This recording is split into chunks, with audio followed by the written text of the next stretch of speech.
Hi దోస్తు, hour you, ఎలా ఉన్నారు? ఇప్పుడు అత్తలు కోడళ్ళు ఎలా ఉంటారంటే, అందుకే ఊరికి అన్నారా, అత్తలేని కోడలు ఉత్తమురాలు, కోడలు లేని అత్త గుణమంతురాలు. ఒక్కొక్క ఊళ్ళో చూడండి, అత్తలు కోడళ్ళు లొల్లి చేసుకుంటారు. లొల్లి చేసుకుంటే ఇతరులు చూసేవారు అంటారు, ఆ అత్త మంచిది కాదు, ఎప్పుడు కోడలను లొల్లి పెడుతుంది అంటారు.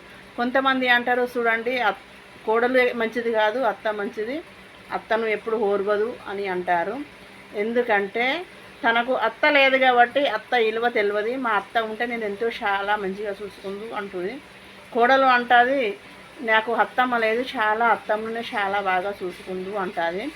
ఎవరు కోడలు లేని అత్త అంటుంది, నాకు కోడలు ఉంటే నేను ఇలా చేయకపోదు అంటుంది. లొల్లి చిన్నదైనా పెద్దదైనా ఇంటింటికి మంటిపోయే లొల్లి అన్నది వస్తూ పోతూ ఉంటుంది. ఆ బిడ్డకి ఏమీ భయపడకూడదు. భయపడుకుంటూ ఉంటే మనము ముందుకు సాగలేము. అన్నింటిని తప్పించుకొని ముందుకు ఎదగాలి, ముందుకు సాగాలి. జీవితం అంటేనే ఒక నటన.